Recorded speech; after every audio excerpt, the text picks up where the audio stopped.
Hello, everyone. Welcome back to the Visually Hidden Podcast. My name's Peter O'Brien, and again, joining me today is Mr. Stephen Bendler. Howdy. And Mademoiselle Anne Milleville. Bonjour. Hello. And today is our fifth and final installment on our Shocktober coverage. But before we get into that, last week we were talking quite a bit about writing and the writing process and the art and craft of writing. And I just wanted to follow up on that today because I don't feel like we actually resolved our points. I don't know that we're going to actually resolve them now, but I wanted to just kind of continue that conversation a little bit because in watching the films this week, I really had a lot of, ideas about writing, and I saw a lot of opportunities within these films for writing. And it kind of just made me think, how do you know when your project is ready? Is it when you get to the end? Is it when you feel like you've exercised all of your ideas? Is it when you have achieved what you set out to achieve? As I said, I always feel that my project is never ready. But I'm the kind of person I need to think every scene before starting to write. I know that some people, they need to just have a general idea and then they start writing, and sometimes the inspiration comes with the writing. I'm really not like that. I need to have everything in mind before putting it on the paper. But I always feel that I can improve things, but there is a moment you need to share your work with the world. So it's a complicated moment to think, okay, I'm done. Let's make it read to someone else and see how it goes.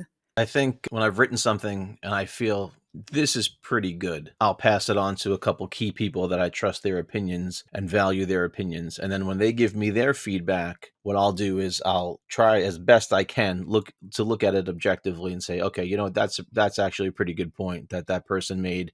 Let me go back and take a look at this and see if I could incorporate their suggestion or make it a viable part of the process. And then there's some times where I recently had a reading done of something I wrote with a buddy of mine, and we got some criticism back. And let's say that, for example, there were 10 notes given to us. Out of the 10, 3 of them were viable. Like, oh, you know what? I should probably look at that. And the other, 7 of them were just things that people would like to see happen. And I think that's like we talked about that a little bit last week, where, when you do these screenings for audiences, of course the audience wants a happy ending. Of course, they don't want Seymour to get eaten by the plant or whatever the case may be. But that's not always what's best for the project. So that's where you have to look at it and say, okay, I appreciate the criticism that you gave me, but I think that for my story, for what I'm trying to accomplish, what I have on the page is best. And trusting yourself, I think, a little bit. I think sometimes as writers, we get that George McFly mentality where we're afraid to, share our stuff. But then when we actually do, we just have to have some faith in ourselves and not be too hard on ourselves. Like, you did something that's pretty good here, and you thought enough of it to share it with somebody, and they're giving you criticism back, but you don't always have to take that criticism. So I think knowing when and when not to take the criticism and when to trust yourself is a big part of it. But I think once you've gotten that criticism and you've tried to make any change you feel that are necessary, I think that's the point where you could say, okay, we take it to the next level. I think a level of confidence is required for writing and for sharing. Like, for example, if I go see a movie and I see like 5 people worked on the script, I can usually see that in the result, and it's not always necessarily good because it lacks a singular vision. It lacks a singular direction in the narrative or in the story or in the voice of the characters. It really just boils down to too many cooks in the kitchen, And the same can go for producers as well. If there's like 12 producers and everybody feels entitled to give their input and have their voice heard, that can really skew a project off of its course. And that's not always a reflection of the writer, but at the end of the day, the writer's name is credited. So it can really cause a lot of waves in a number of different ways. Sometimes I know that when I'm writing, sometimes I will actually start at the end. I'll get an idea for an ending, and it's like, oh, that would be so cool to see that. And then I work backwards to arrive at that conclusion. And sometimes that's actually a pretty fun way to approach a story. You don't necessarily start at the beginning and work your way forward and see where it takes you. You start at the end and see how you got there. Yeah, I've had that happen a few times where I was like, well, that's a really good ending. Now, how do I get there? Now I got to fabricate or reconstruct this roadmap that brings you to that final destination point. Yeah, it's happened a few times. Especially for drama, when you want to work on a drama, you think about the end. You want something dramatic, so you start with the end.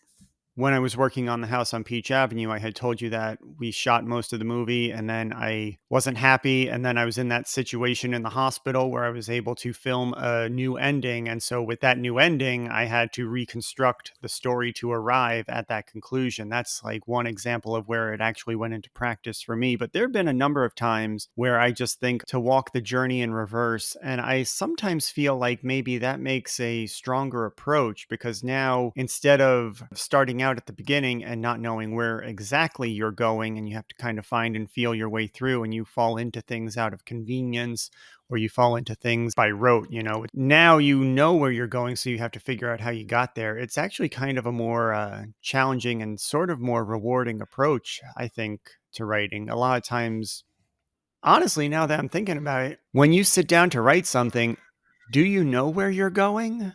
Me, I need to know where I'm going. I know some writers, they like to feel the flow when they're writing, but I'm an organized person, so I really need to know where I'm going. But sometimes, as you said, we start with the end, and even you can write something starting with the end. The beginning of your story is the end of it, and you're going to explain it. It's really interesting to write this way also. But yeah, I need it first, my first draft. I need to have the clear idea of where I'm going, my characters' past, everything. I need to know everything before starting really to write. Yeah, I'm kind of the same way. I like to, I'm a bit of a control freak with certain situations, and so when it's my baby or something I've poured my time into, I want it to be the way I want it to be. But then when certain actors or certain people come into the process and they add their flair or they add something to it, it can change. So you don't want to be too pinned down, I think, in certain cases. In certain cases, you want to be pinned down, but I just think it depends on the project and knowing when to let it breathe. I guess the thing that brought this up for me was this week's batch of films specifically. I just and we're going to get into this a little bit more in a couple minutes, but I just felt like for a couple of them they needed a little bit more time in the mental oven to really develop and really become what they were intended to be. And not that they were overall bad, but I just feel like gee whiz, that kind of felt a little rushed. That happened to me more than once on this week's batch of films, and it brought the idea back into my mind of like, well, when is it ready? How do you know when it's ready? Is it ready when the deadline says it's ready? Is it ready when your gut or your heart or your mind tells you it's ready? And then even at that point, how do you really know? Steve, you had mentioned a few minutes ago about, you get a feedback session and like maybe 3 of the comments are good. So that's 30% out of 10. You got 70 people who just want what they want and they're not thinking about the big Yeah. picture. So how do you know when it's ready? You said recently that you just finished a play and you've exercised every option with it. How do you Yeah, know? well, we started 13 years ago and we had put up a production. Took a couple years break from it because it's a massive undertaking, and then we did another production, and then we took a couple more years break, and then we were going to do a production this year, but the venue fell through, so that's a whole other story. But when we've done multiple table reads, we've given it to people to read. We've performed it and gotten feedback from seeing it live, and then just we think that we've exercised every possibility because when we do writing sessions together, I'll throw out a line. Okay, this person's got to say this. Okay, and then what's the response? And then we go through. So even while we're writing, we go through about 5 or 6 variations of what could be said before it even hits the page. Years of doing that, years of getting the feedback and realizing we've exhausted every possibility because we have exhausted every possibility. And we know that. And then that's the part where I said before, you have to trust yourself. Him and I have been living with this project for 13 years, and we kind of know now this is the best it's ever been, and it's the best it's ever going to be. And not the best it's ever going to be I'm settling in the quality department. But this is it. This is the definitive version of this story. There's nowhere else for it to go. There's nothing else that we can introduce. And I think probably close to 200 people have read this thing. And getting feedback, I think we really have exhausted the possibilities. And then at the end of the day, you have to trust yourself. And we both agree firmly that this is it. And sometimes him and I won't see eye to eye on a certain thing.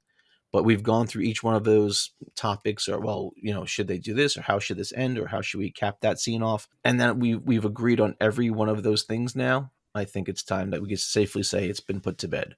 And you said that you've been working on a series for about 10 years, and not to get too much into the series itself, but how do you know that it's ready to go? I know we've talked about it extensively, and you've written multiple episodes for seasons. Like, this show is pretty well put together.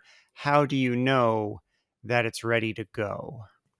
As I said, it's always complicated to know it's ready to go, but I made most of my friends read it. So I had their feedback, and some of them made constructive criticism. So I reworked on it. Sometimes I didn't feel that what they said was right to my baby. So, that's what you said. You need to feel it in your gut. So, and I know I want to work with some directors and producers. So if they give me a feedback that sounds constructive, I can change my baby again. But that's the thing also. I'm just a writer compared to you. I mean, you have more experience in that, but on my side, I'm just a writer. So I have to trust them in the process. And also I believe in fate. So maybe I'm a bit crazy, but I believe in fate. So when the universe agrees on what you did, it's gonna work. I feel that way. Of course, I want my story to come out like I wrote it, but maybe a producer that made 20 shows before mine, I shouldn't be stubborn, on my idea and listen to it. If I don't agree, if it really goes against what I wanted to say, of course I won't do it. But sometimes it's good, to be humble and to listen to the pros, but still have your story in mind, of course.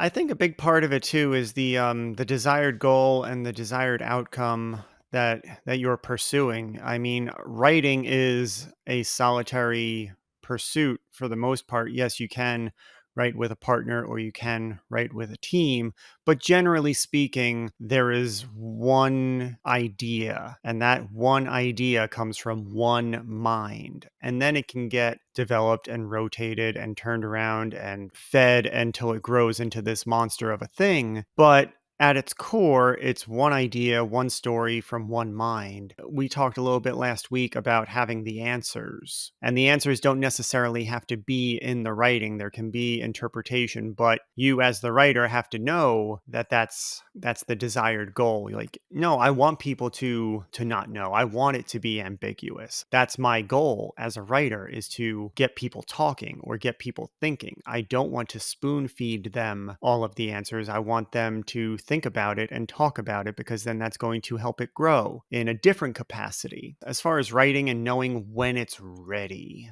I think that's really kind of the core question. And I don't think that there is a blanket answer, honestly. I mean, you got to think about it like, how many pieces of writing, how many scripts, how many books, how many stories sit on people's desks or sit in their drawer or sit in their safe unread? The reason I wanted to just touch on that is because I felt like most of the films, not all of the films, but this week we watched 4 films to conclude our Shocktober coverage. We started off with Oculus, then we watched Bubba Ho-Tep, and we followed it up with a Dr. Phibes double feature, The Abominable Dr. Phibes and Dr. Phibes Rises Again.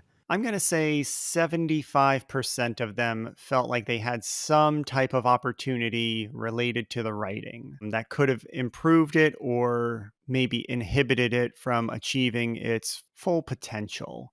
So the first film we watched was Oculus, which was written and directed by Mike Flanagan. Mike Flanagan, of course, is kind of the big fish in the horror pond these days. He's done Dr. Sleep, Gerald's Game, The Haunting of Hill House. Pretty much any horror series you've seen on Netflix in the past 4 years has been him. His most recent one is The Fall of the House of Usher. Oculus is, I think, his second or third feature, and I was really looking forward to it because I have enjoyed a lot of his other films, so that's why I programmed it. The cast was also very interesting to me. I thought the casting choices were pretty cool. But for me, this film, it got to the end and I felt like they just stopped. I don't know if it was the way in which I watched it, the circumstances. I had to watch it on a service called Tubi, so there were commercial interruptions, so it wasn't a steady, continuous flow of a story. But it seemed like when it got to the third act, a lot of things started happening and the story became very convoluted, and then it seemed like it just stopped and there should have been maybe another like 5 to 10 minutes of movie. There was really no resolution to this story, and it's not exclusive to horror films, but a lot of times they make their point and then they're out. And I feel like a resolution, especially in a horror film, is kind of important to stick that landing. And I don't feel like Oculus really stuck the landing. I don't agree with you. I like the movie, actually. I didn't know Mike Flanagan. I didn't know any of the actors. And I must say it was a really nice surprise for me. It's the kind of movie I'm happy I'm part of the Shocktober challenge, because I was a bit afraid when I started, despite the fact that I don't like horror movies. I thought that maybe it's gonna be old movies or I don't know, creepy things. But actually, yeah, that's the kind of surprise I like in the Shocktober challenge. And especially movies about mirror, I think it's always interesting because, mirror is kind of a reflection of yourself. And on this one is the kind of the worst of yourself. So yeah, I like the end actually. I think from the beginning to the end, it makes sense, and I liked the fact that it jumped from present to past, and then it get confused. I think it was really well done, in my opinion. And yeah, great actors. I didn't know them, but great performances. No, I have nothing wrong to say about this movie except the girl ponytail at the beginning when it swings when she walks. It really pissed me off. But that's the only thing I could complain about with this movie. Really, I liked it.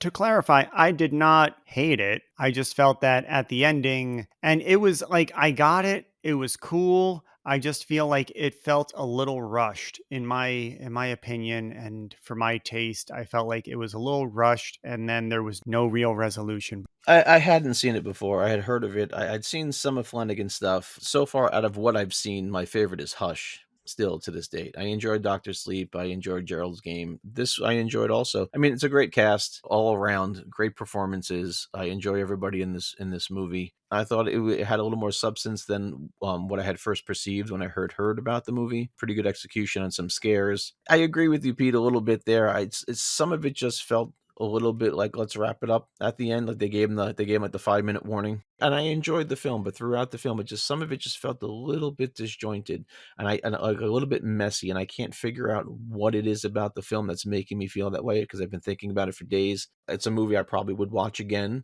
Like I liked the movie, but I would have loved it had it been. I don't want to say like you got to spoon feed me because I get what they were doing with a lot of the movie, but there's just from a filmmaking standpoint, not so much from a story standpoint, there's a bit of messiness there, and I can't quite put my finger on it. The messiness, I kind of agree with you, but I feel like the confusion and everything, it's not just a confusion between the present and the past. They always try to confuse the viewers in many ways. And I agree with you that sometimes you're not quite sure you understand well what's going on, but I think it's part of the movie process, they want you to feel that way. So maybe even the messiness is on purpose. I'm not sure about that, but I had this feeling too when I watched it, and I thought that maybe it was wanted by the director. I don't know, and I would be curious to know what's your alternative end to this movie, because for me the end is pretty great because you feel that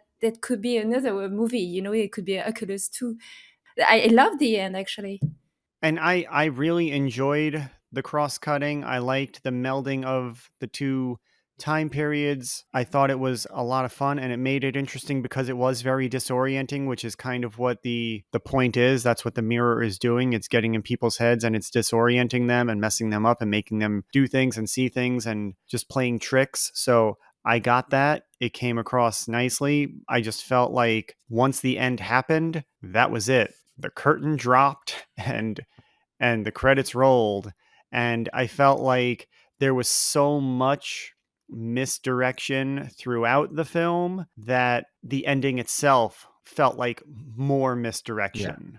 You know, it didn't really feel resolved. It felt like, oh, this is still the mirror, messing with the characters in some way, and then it wasn't. And so now it's like, well, gee whiz, like it just makes me go back and like gives me pause, makes me question everything else I had seen up to that point, which then makes me wonder like, what the fuck was the point of that movie? Yeah. Like it was like so much misdirection and so much just jumping around that like it got to a point where it's like, well, did any of that Yeah, happen? I agree with that. I think that for me personally, when I watch these types of movies, you have to make sure that the parameters in which the audience is playing in this playground, that they're kind of well defined. I feel like sometimes, yes, when you cross that boundary and you play the disorient you game too much, it kind of like, well, what are we doing here? To really execute a kind of twist or make you think you saw something that you didn't see or something you thought was real wasn't real, you have to kind of think at least you have your feet planted on the ground firmly. Near the beginning of the movie, the sister, she goes through all this trouble of explaining the previous owners of the mirror and their outcome and their fate.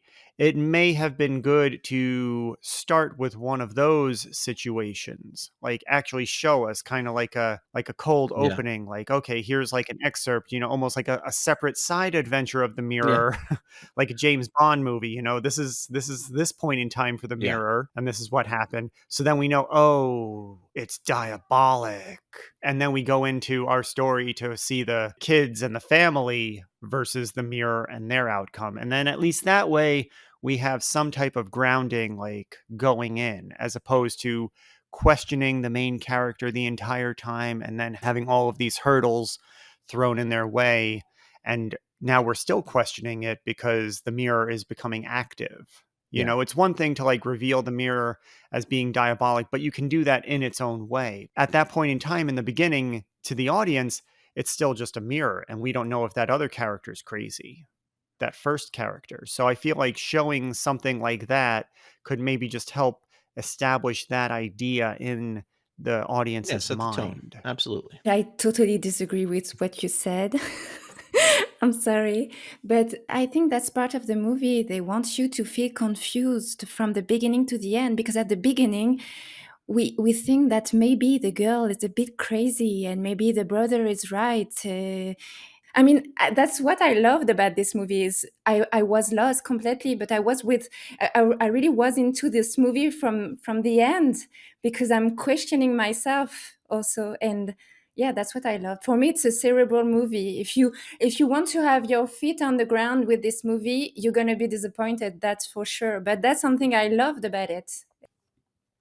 Yeah, I agree that, no, the ambiguity is a lot of fun and the disorientation is a lot of fun. However, it gets to a point where when you arrive at the end, you find yourself questioning like, what did I just watch? Why did I watch that? What was the movie trying to tell me? Was it just trying to tell me that this mirror is evil and disorienting? Okay, I got that. What can I do with that? Like it's one thing to be cerebral and make you think and like, oh, you got to go back and piece together the clues. And maybe that's the case. I've only watched the film once. I am interested to watch it again to see if I can find new answers to my questions, because again, they do answer a lot of questions throughout the film. I just feel like at the end, it became like rapid fire intensity that didn't exactly pay off in any way for the viewer. And I know Anne had a different experience with it, and that's okay. And I know Steve had maybe a slightly different experience. But for me, when I was watching it, I was really, really into it. I was really enjoying the film. And then it got to the very, very end, and I was like, okay. It took a lot of the wind out of the sails for me, to the point where it's like, did they just phone it in? What happened?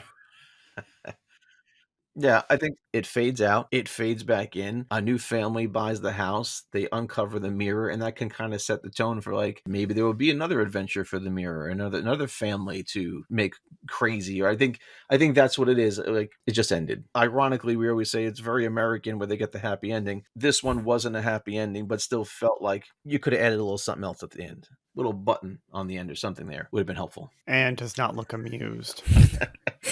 I still don't agree, but I won't repeat myself. It definitely has a very good tone about it. And again, I feel like there's a lot more questions to be answered by this film. So maybe Mike Flanagan has the answers to these questions, and his intention is for us to just talk about it endlessly. So let's break the cycle and move on to Bubba Ho-Tep. Bubba Ho-Tep is a film from 2003, directed by Don Coscarelli, who did the Phantasm series. And I remember first hearing about this movie in 2001, 2002, when they were working on it. Bruce Campbell, the star of the film, he had just released his first book, a autobiography and memoir, If Chins Could Kill, Confessions of a B-Movie Actor. And I had seen a press conference with him where he talked about his next film was him and Ossie Davis playing Elvis and JFK in a rest home in Texas, and they have to fight a mummy. And it sounded awesome. I was like salivating, like waiting to see this movie. I could not wait. It just sounded like the greatest thing. And from the director of Phantasm, get out of town, right? So then it was an independent film, so it had to do the festival rounds. And it wasn't like today where a movie is made and then it goes on a streaming service and you can watch it within a month of its release or within a couple of months of its festival run. It was really a process because it had to go through the entire festival run, which can be more than a year before it can play everything.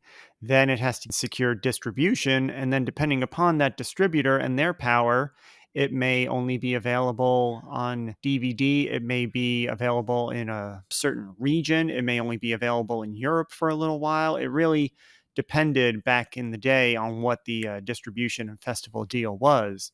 So I didn't get to see this film for maybe a year or so after it came out. I remember watching it on DVD and thinking like, it was okay. Like the ratings and the reviews for this film are pretty impressive and pretty ridiculous. But I remember when I first saw the film, I was like, Bruce Campbell was good. The mummy looked good. Whatever. And then it went away until Shocktober 2023 rolled around. So 20 years. I have not seen this film. And I thought, you know what?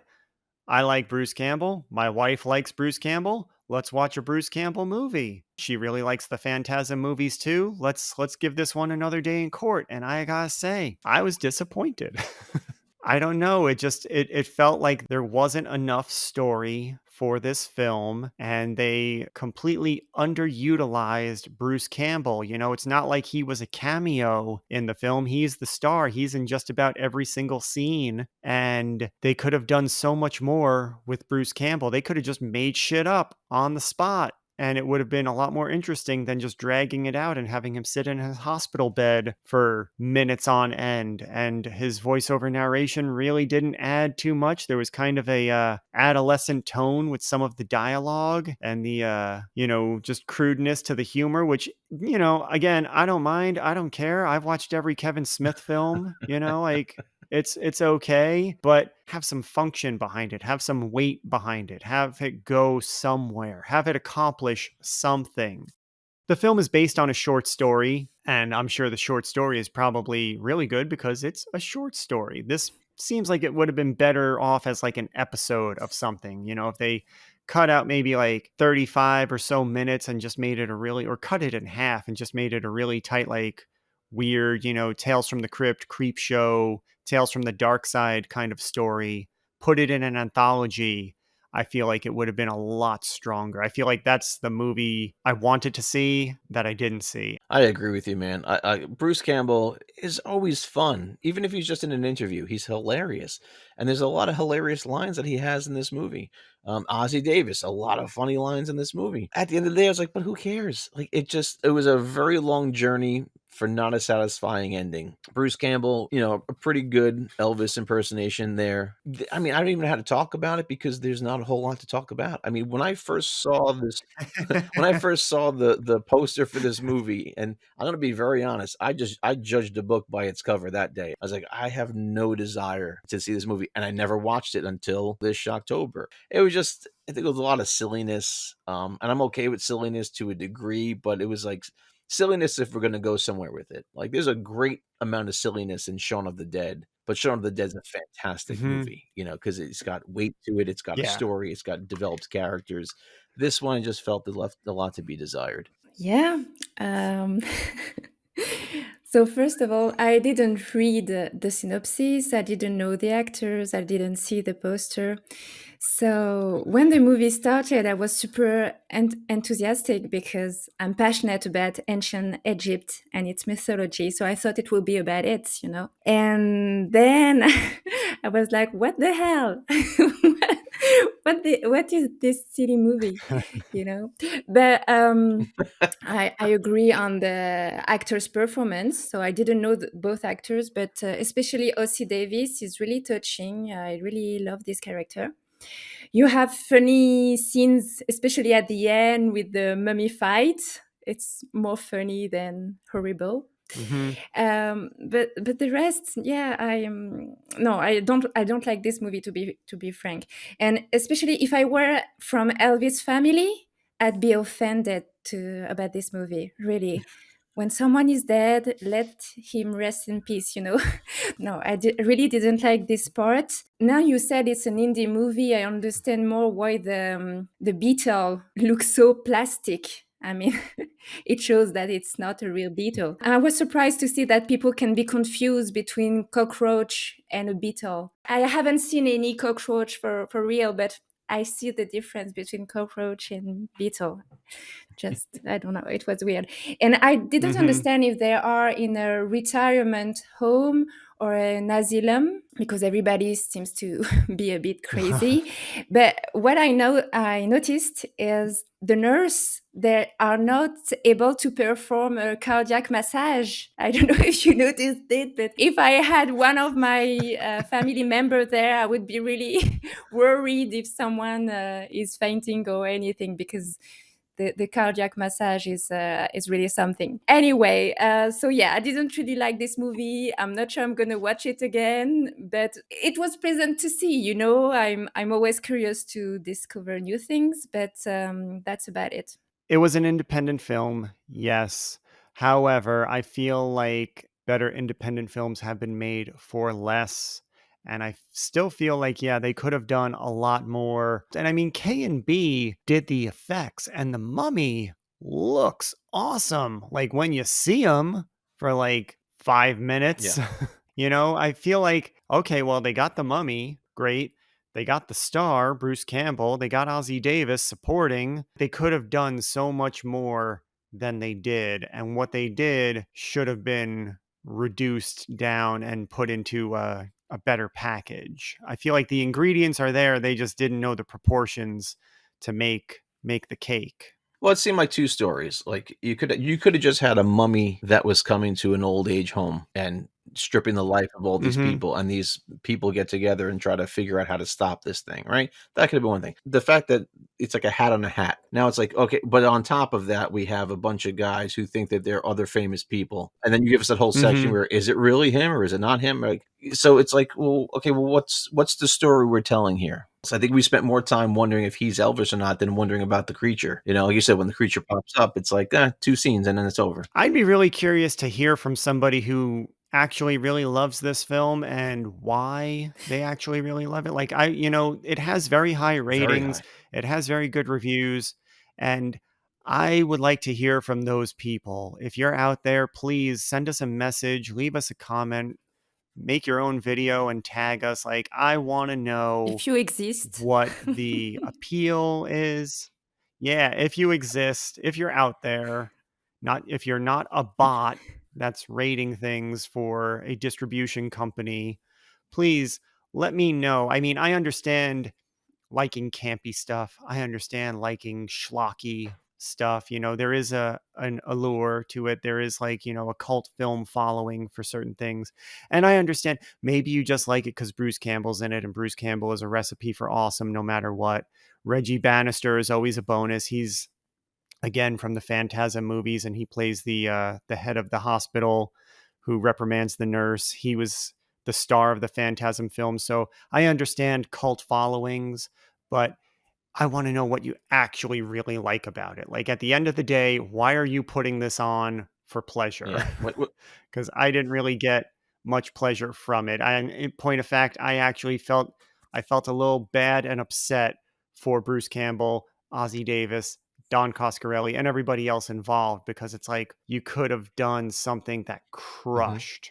Yeah, when I'm watching a movie like this, and I get that feeling like, "Am I nuts or is this really bad?" And then I go to my Hmm. phone to look up the ratings just to get a Of gauge. I'm like, course. "What am I not seeing?" When I saw the high numbers, what am I not seeing in this film? So yeah, I agree with you. I'd love to hear an explanation. And our main event, the final night, Vincent Price double feature, The Abominable Dr. Phibes and Dr. Phibes Rises Again. And Vincent Price, he is one of my probably all-time favorite actors. I will watch just about anything with Vincent Price in it. I don't care what it is. If he's in it, it's automatically watchable. That is kind of how I roll. There's just something about him, his He's the man. delivery, his charisma. He's fantastic, and he has a very versatile career. I mean, of course, I think the thing that I know him from, like my first exposure to Vincent Price was probably Michael Jackson's Mhm. Thriller, because when they come out of the theater at the beginning of the music video, his name is above the title, Thriller. Yeah. It's Vincent Price, Thriller. And I was like, wow, who's Vincent Price? And then, of course, he does the rap Mhm. in the song. That's his voice saying, "Darkness falls across the land, and the midnight hour is close at hand. Creatures crawl and search." I'm going on. I'm gonna stop. So that was my first exposure to Vincent Price, and I just instantly like fell in love with that name and that voice. And then as time went on and I started to, see him in different things, of course, I knew him as the inventor from Edward Scissorhands. And then he's the voice of Ratigan in The Great Mouse Detective. And then you just kind of follow the trail backwards, and he's in the original Yeah. Fly and House of Wax. He was always a selling point. Yeah. I can't explain it any better than that. And so when I was in high school, I came across the Dr. Phibes films, and the first one is The Abominable Dr. Phibes. And I think the gateway for that was there was a band, a horror punk band called the Misfits, and they released an album called American Psycho in, I think, 1997. And the first song on that album is an instrumental called The Abominable Dr. Phibes. So I went and looked it up, and the film is awesome. I'm just going to say it straight up. The first film, The Abominable Dr. Phibes, is really a good movie. It's a lot of fun. Vincent Price, he doesn't have a whole lot of dialogue, which you don't need if you're a great actor. You can just convey it with your body language, with your face, with your expressions, and everything. The story is very unique. It's not something you've seen before, and he's not your typical boogeyman. It's something a little bit different, and it has this sort of late 60s, early 70s British flair about it. There are some very unique color palettes and architecture involved, and even the effects are really pretty cool. So I feel like this film was definitely the highlight of the week, and I was really happy to revisit it because, again, I haven't watched it in about 20 years. Yeah, at first I wasn't sure what to make of it. I'm like, this is a little strange. But as I kept watching it, I kept getting pulled into it more, and I ended up really enjoying it. I love the tension and the build towards the climax of the film. Just from the aesthetic of looking at it, like you said, you get that 70s, 60s, 70s vibe. I felt like a Clockwork Orange in certain cases had a bit of a flair for that. Vincent Price, man, you can't say enough good things about Vincent Price. Me personally, my favorite film that out of the stuff I've seen him do so far is House of Wax. I love that movie. I'll watch that movie almost any day of the week. So to see him again, I'm just like, he's not saying anything. Like for like the first 40 minutes of the movie, he's got no dialogue, but it doesn't make a difference because he's Vincent Price and he's awesome. It reminded me very much of Paul Dini's interpretation of Mr. Freeze from Batman the Animated Series. Like this tormented guy with Hmm. this wife who's like in, like frozen and preserved in time, and it just it had an overarching sadness to it. And he does bring a great gravitas to his performances, and he brought a nice sadness to it. But then on the drop of a dime, he can go to sinister, with just the eyes, like just that face, and the fact that he didn't move his mouth really at all in this movie is very, very impressive. Not unlike what we saw in the Black Phone, when you've got Ethan Hawke's got his mouth covered for most of it, and sometimes his whole face covered. So, kudos to the master there, Vincent Price. But yeah, overall, I really enjoyed this movie, and I want to watch it again, and I want to watch it with my son because my son does enjoy Vincent Price, Mm. and right now my kids are into thriller, like they're in the Michael Jackson phase. So I want Uh-huh. to take them down this road. So yeah, I'm glad you made us watch this one. I agree with both of you. I really love this movie too. I wasn't sure I would like it because I don't really like old movies, but I must say this one is a very good one. It's atypical, when, as you said. For me, it's well written, well directed, well played. I didn't know any of the actors, but I recognized the voice. And all movie long, I was like, I know this voice, I know this voice, and I did some research and I saw it was the voice in Michael Jackson video, so I was proud of myself to have recognized it. But yeah, the Vincent Price performance is fantastic. As you said, Steve, the fact that he doesn't really talk, you just see through his neck that he's trying to talk. So I don't know, it's really amazing what he did, and especially with his face also, because when you think about it, the character is disfigured, so his face is not his real face, and you feel it in a way when you understand that it's not his real face. I think the makeup was perfect because you really feel that it's kind of a fake skin while it's not, because it's his face. So yeah, it's really well done. I love the musical interludes in it. It makes it more atypical. And for me, it's a very artistical, poetical, I don't know if you said a poetic, romantic story. And yeah, I really want to share it with my friends. So it's a very good discovery. Thank you for that. Yes, yes, you're welcome. I'm glad you guys both had a similar experience with this particular film. I feel like it's an underrated entry in his filmography. Again, a lot of people know House of Wax, a lot of people know The Fly, and a lot of people know some of his later things. And again, it's the first in a series. There's a sequel, which we also watched, and I feel like we've kind of said all we need to say on the first film. So let's just move right into the The second one thing I one. will add, though, is the reveal of his actual face was badass. That whole look was so cool. I dig that. I dig that a Hmm. lot. So yeah. Yeah, I mean, we can go on and on about all the merits of this first film. I think it's just something that people really should track down and see. We all happen to catch it on YouTube. The entire film is available for free on YouTube. If you just search The Abominable Dr. Phibes, it'll come right up for you, along with the sequel. I don't know if you love it or hate it, but if you like Vincent Price and you like the genre, I don't think you'll be very disappointed. Moving on to Dr. Phibes Rises Again, I think that is also a credit to just the first film, that it was so good and it was so successful that they actually made a sequel. Sequels were not commonplace prior to, the 1980s, outside of like a few franchises like James Bond and Planet of the Apes.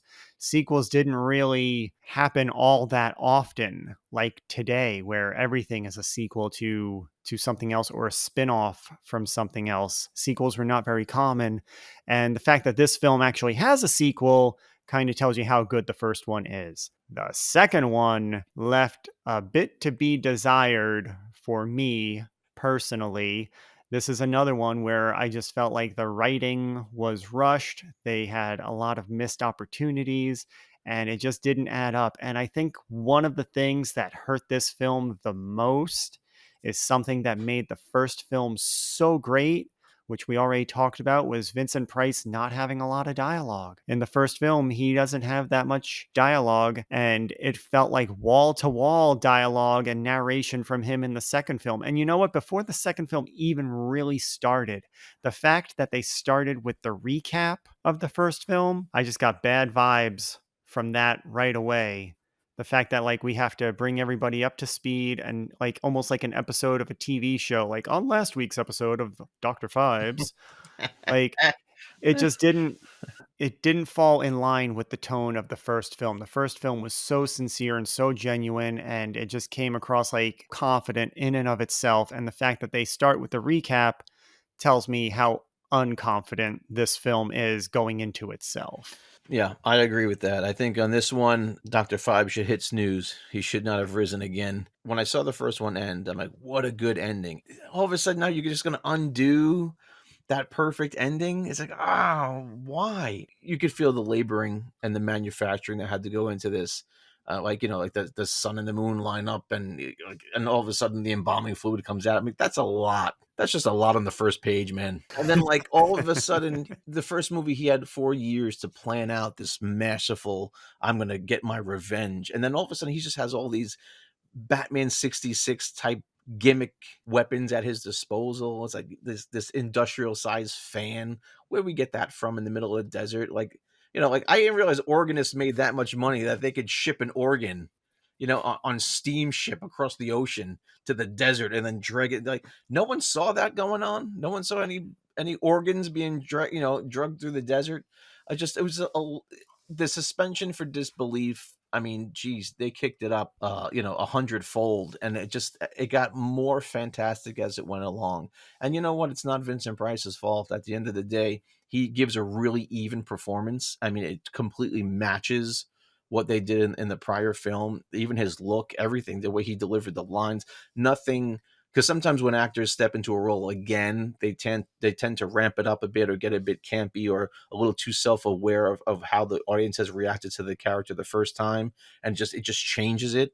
And he was completely, it was like he stepped out of the first film again, seamlessly, no problems. But just for me, again, like you said, it was wall-to-wall monologuing. Every time something happened, he had to tell us, like, we just saw it, man. I don't need the recap. Like, I think like you said, the opening recap almost was like a foreshadowing of, we're going to recap every single thing that happens as if you're not watching this film.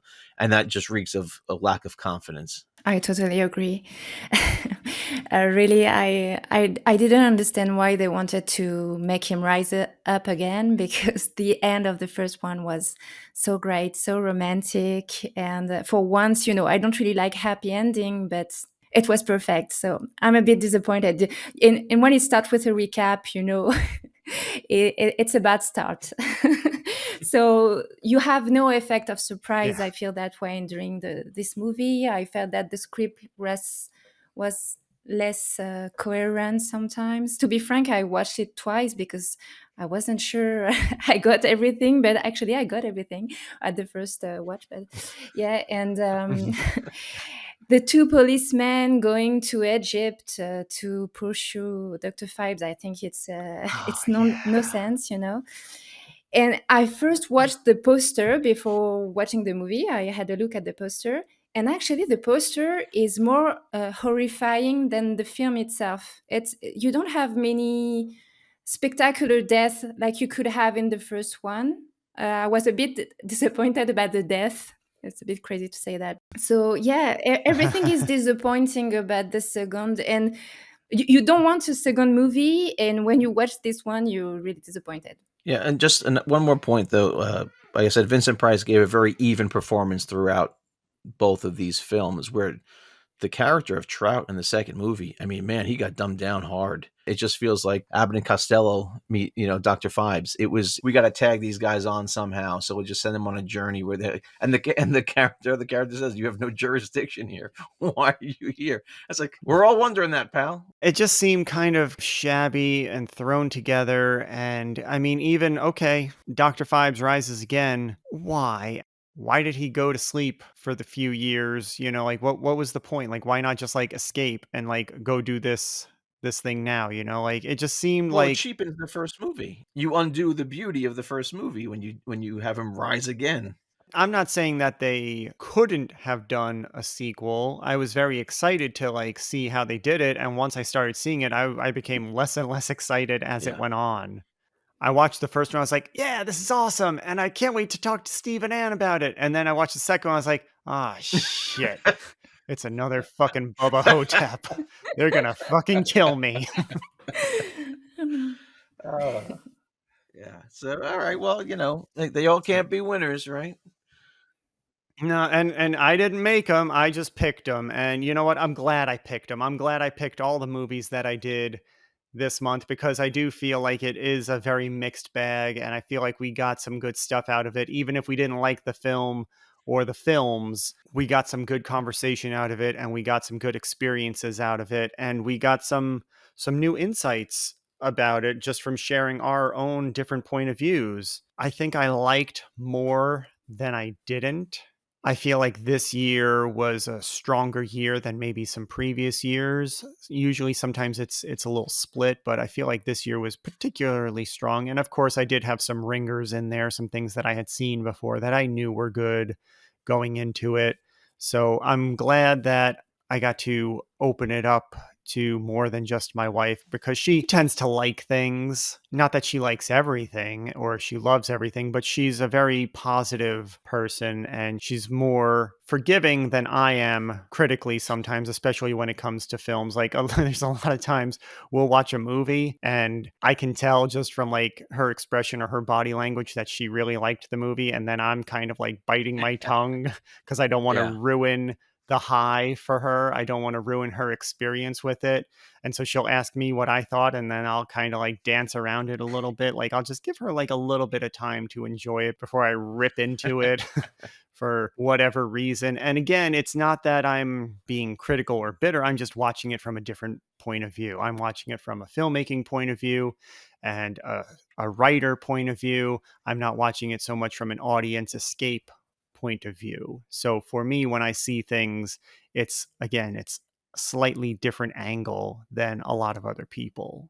So for this year, though, I do feel like we had a lot of wins. My top three, I would say, are 10 Cloverfield Lane, As Above, So Below, which were two of my wild cards, and then Burke and Hare, I feel were my favorite new experiences, with an honorable mention to The Menu and The Black Phone. I feel like those films, for me, were the top new selections. But I'm curious what your guys' experience were because I know Steve, you've seen some of these movies, and Anne, you probably haven't seen any of these movies before. So Anne, what were your top three films of this month? Actually, I have top five, Let's hear it. which is a good thing, which means at least five of them, I really love them.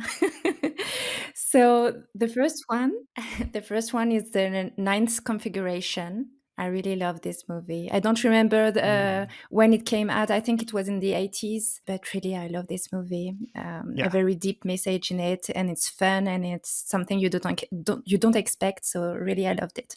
Then I put The Woman. I know Steve won't agree on that.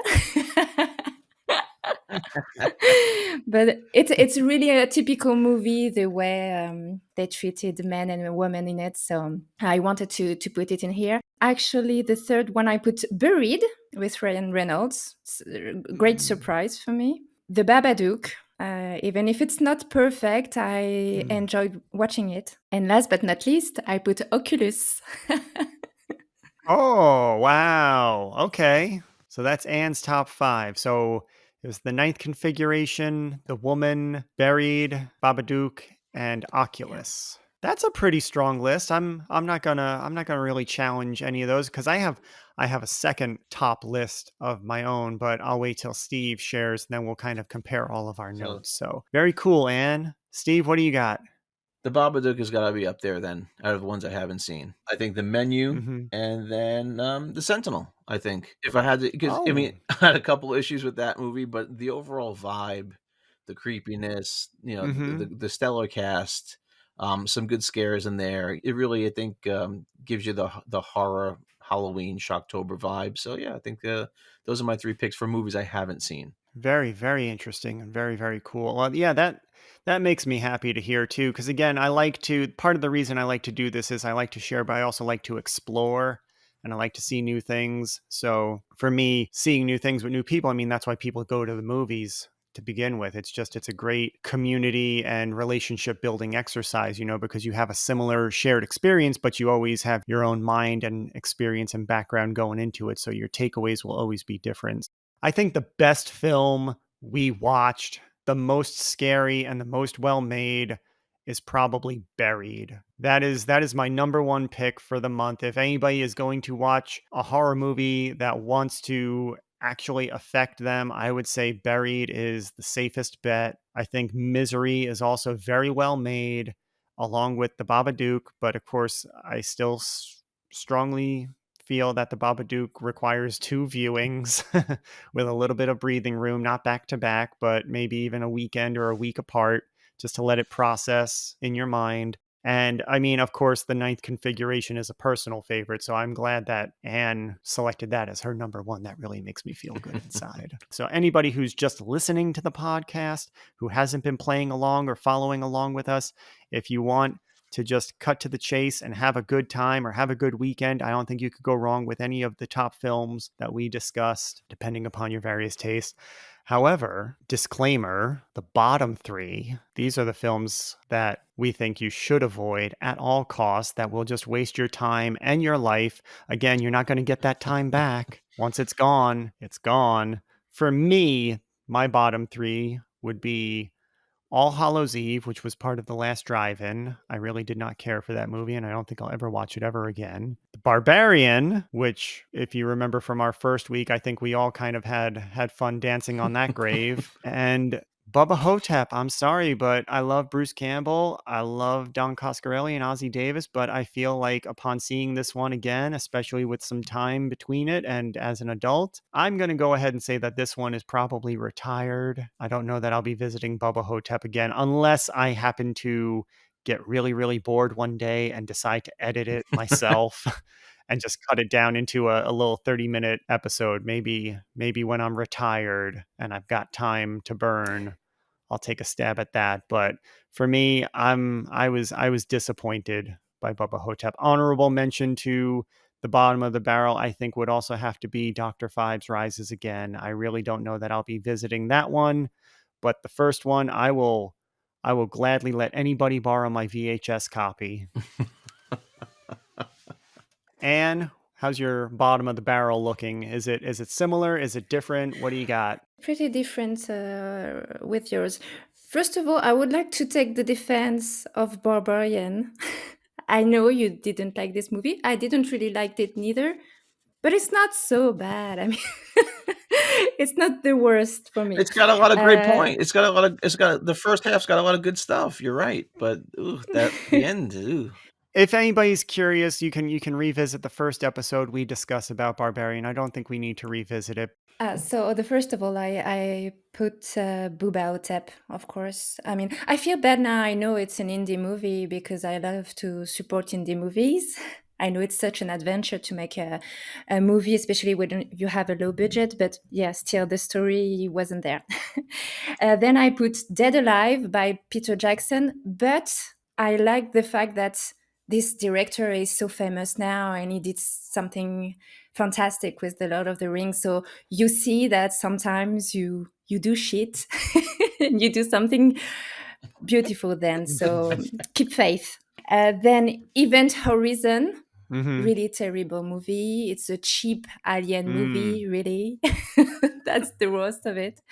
And because I'm a troublemaker, I wanted to put a fourth one, Alien 2 by James Cameron. It's too long. A remake of the first one and too long. Shots fired, man. Yeah, Anne just... Yeah, I killed you on that. Anne just put her finger on the button. Yeah. Wow. Gee whiz, Anne. I think we're gonna have an off-air discussion about that. No, it's fine, and I appreciate you taking the time to watch everything and to give it some thought. You know, it's not like you just reacted to these films. You watched them, and that's one of the reasons why I wanted you to be involved, because I knew that you would actually give it some thought, and I'm glad that you were able to share your ideas and your experiences with us. I really think that you made us think about things in a different way. So you're welcome. It's totally cool, and you're entitled to your opinion, even if it's wrong. Steven, how about you? What's the bottom of your barrel? I know I'm going to hurt some feelings here, but Barbarian, I can't do it. I think for this podcast, that's the last time I'll ever watch that movie. The Woman, just too heavy-handed and unrealistic. It didn't ring true for me.